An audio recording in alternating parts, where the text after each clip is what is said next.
अस्सलाम वालेकुम क्लास। आज का हमारा लेक्चर है एरिक्सन का नफ्सियाती और समाजी नमो का नज़रिया, Erikson theory of psychosocial development. Erikson ने 1902 में नॉर्मल इंसानी नशोनुमा का एक नज़रिया पेश किया जो उसके मुताबिक इंसान की सारी ज़िंदगी पर मुहित है। पहले हम लोगों ने पढ़ा जिस्मानी नशोनुमा, फिर उसके बाद वकूफ़ी, फिर अब उसके बाद है समाजी वही सोसाइटी का। अब वो कहते हैं कि हमारी जो शख्सियत है उसमें हमारी सोसाइटी मोस्ट इम्पॉर्टेंट होती है, या उसकी वजह से हम लोग बहुत कुछ सीखते हैं। उसने इरेक्सन का जो थेरी है वो फ्राइड के तस्वुर अना की बुनियाद पर उसने ये नज़रिया अपना बनाया, जिसमें उसके 8 मदारिज हैं, 8 स्टेजेस हैं इसकी, जिसको उसने बयान किया। इसमें सबसे पहले है ट्रस्ट वर्सेस मिसट्रस्ट, एतमाद बामुकाबला बेएतमादी। एरिक्सन के नज़दीक बच्चे की ज़िंदगी में पहला नाजुक मरहला पैदाइश से लेकर 1 से 1.5 साल तक की उम्र का होता है। इस बहरान से कामयाबी से निपटने का बुनियादी अंसर मुस्तकिल और काबिल एतबार एहतियात है। बच्चा इस एतमाद पर कि माँ यकीनन वापस आ जाएगी उसे बाहर जाने देता है।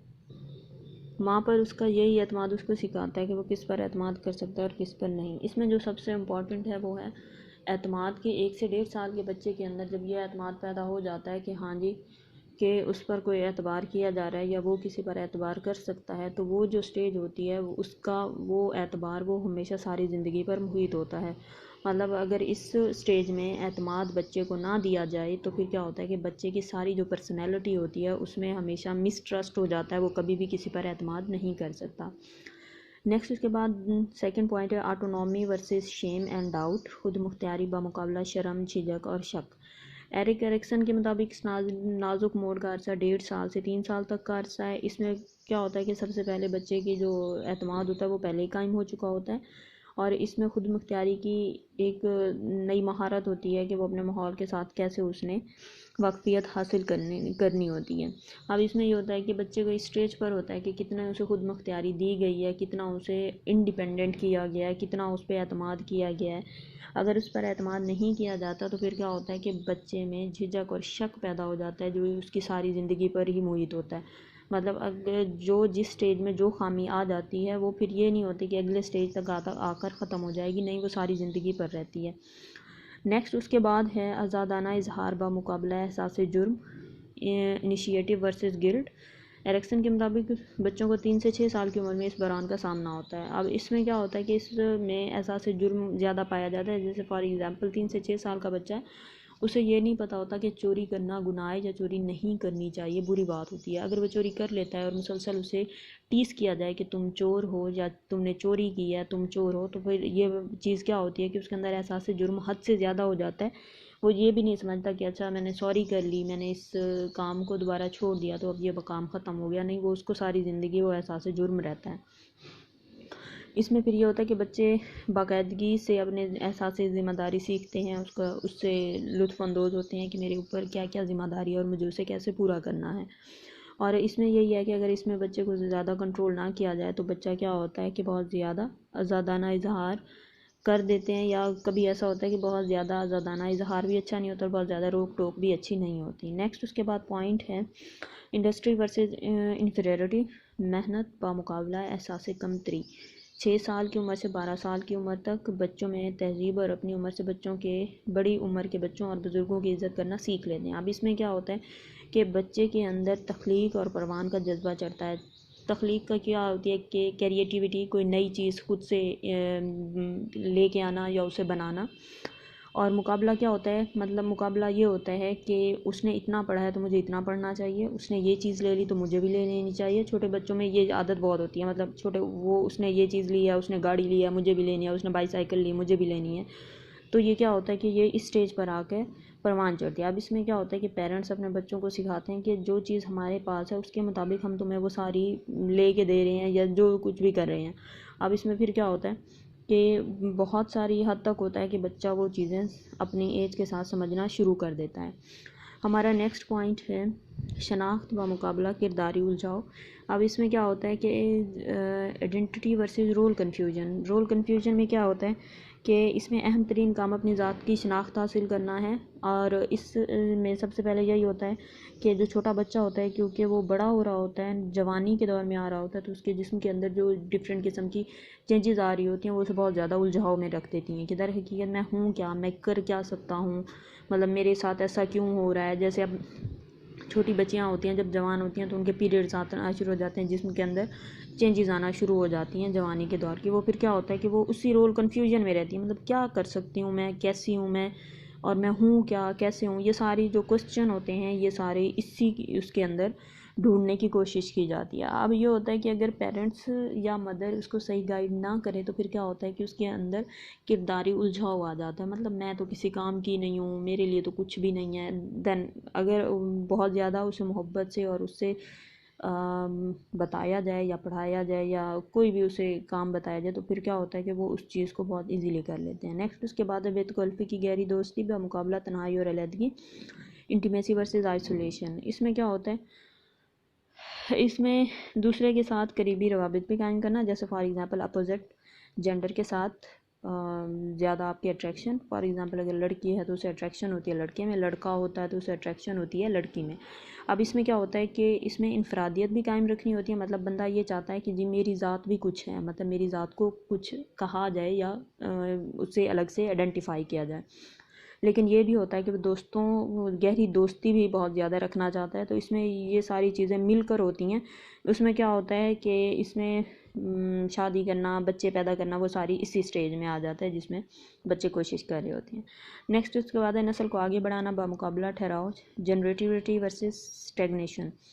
तकरीबन 40 साल की उम्र में लोगों को नस्ल आगे बढ़ाने की ज़रूरत होती है, आई थिंक सो। मुझे नहीं पता, लेकिन मेरे ख्याल में 40 से पहले बहुत सारे लोगों की शादियाँ हो जाती हैं और वो ये सोचते हैं कि अपनी फैमिली स्टार्ट कर लेनी चाहिए, या 40 तक पहुंचने के उनके बहुत सारे बच्चे भी होते हैं।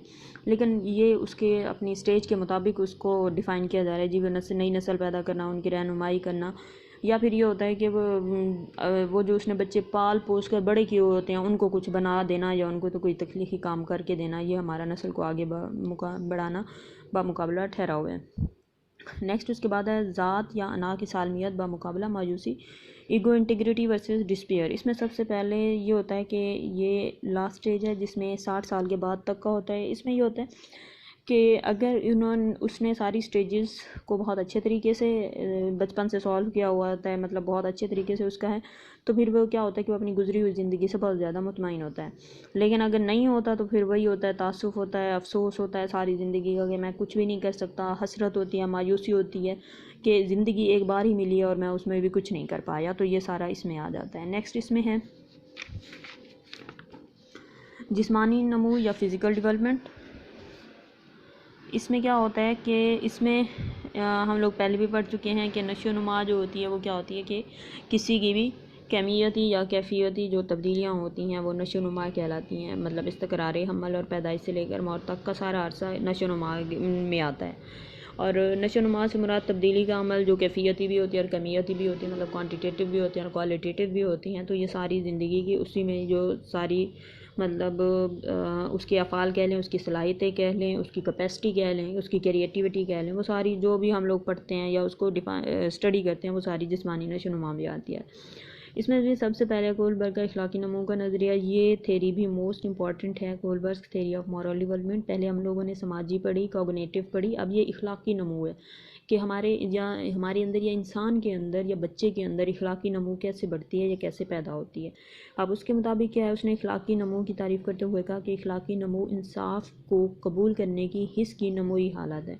मतलब ये है कि इंसाफ को कबूल करना, ये भी एक बहुत बड़ी बात होती है। उसने इसको इखलाकी नमू का नज़रिया कहा है या इंसान के अंदर होती है। अब यही है कि इखलाकी नमू की तारीफ़ इंसाफ के इकरार की हिस्स की नशोनुमा के तौर पर की है। इसमें क्या होता है कि वो लोगों के इखलाकी तर्ज़ अमल की निस्बत ज़्यादातर लोगों के इखलाकी तर्ज़ फ़िक्र को अपना तवज्जो मरकज़ बनाता है। मतलब इखलाकी तर्ज़ अमल क्या है वो इतना इम्पोर्टेंट नहीं है, इखलाकी तर्ज़ फ़िक्र क्या है वो ज़्यादा इम्पोर्टेंट है उसके मुताबिक। मतलब वो जो करते हैं वो इतना इम्पोर्टेंट नहीं है, वो जो सोचते हैं वो ज़्यादा इम्पोर्टेंट है उसके लिए।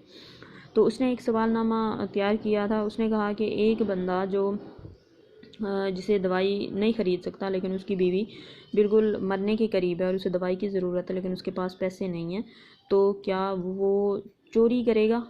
या उसके लिए चोरी करना ठीक है।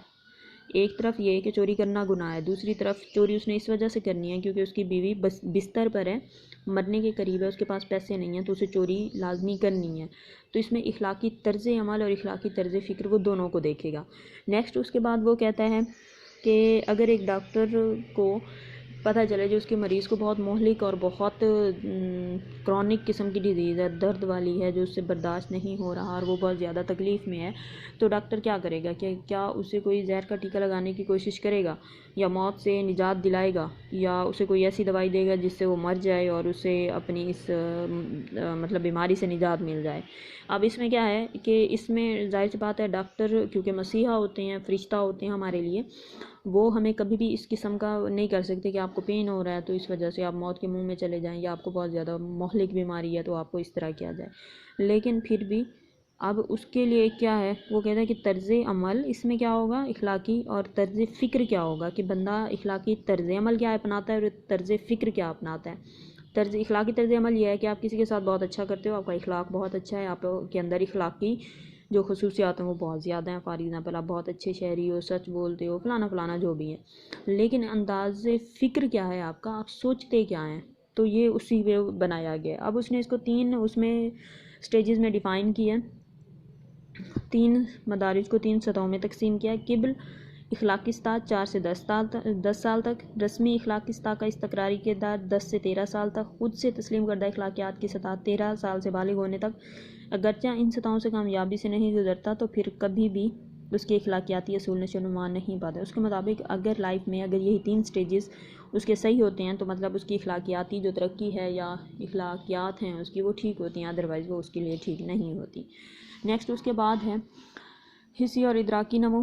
हिस्सी और इदराकी नमू क्या होता है कि जब बच्चा माँ के पेट के अंदर होता है तो वो क्या करता है कि बच्चे के अंदर जो हसासियत होती है, जो हिस्स होती हैं, हमारी 5 हिस्से होती हैं, वो पहले से ही बन चुकी होती हैं, वहाँ पर डेवलप हो चुकी होती हैं।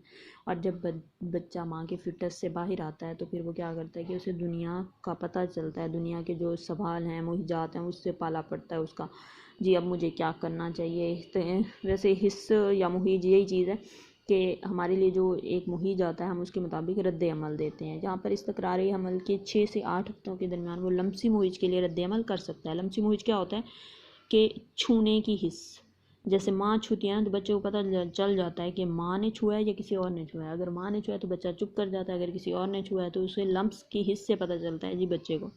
तो ये सारा क्या होता है, ये लम्सी मुहिज होता है। और उसके बाद है 13वें से 14वें हफ्ते तक सर के पिछले और ऊपर के हिस्से के अलावा बाकी तमाम जिस्म का हिस्सा हो जाता है।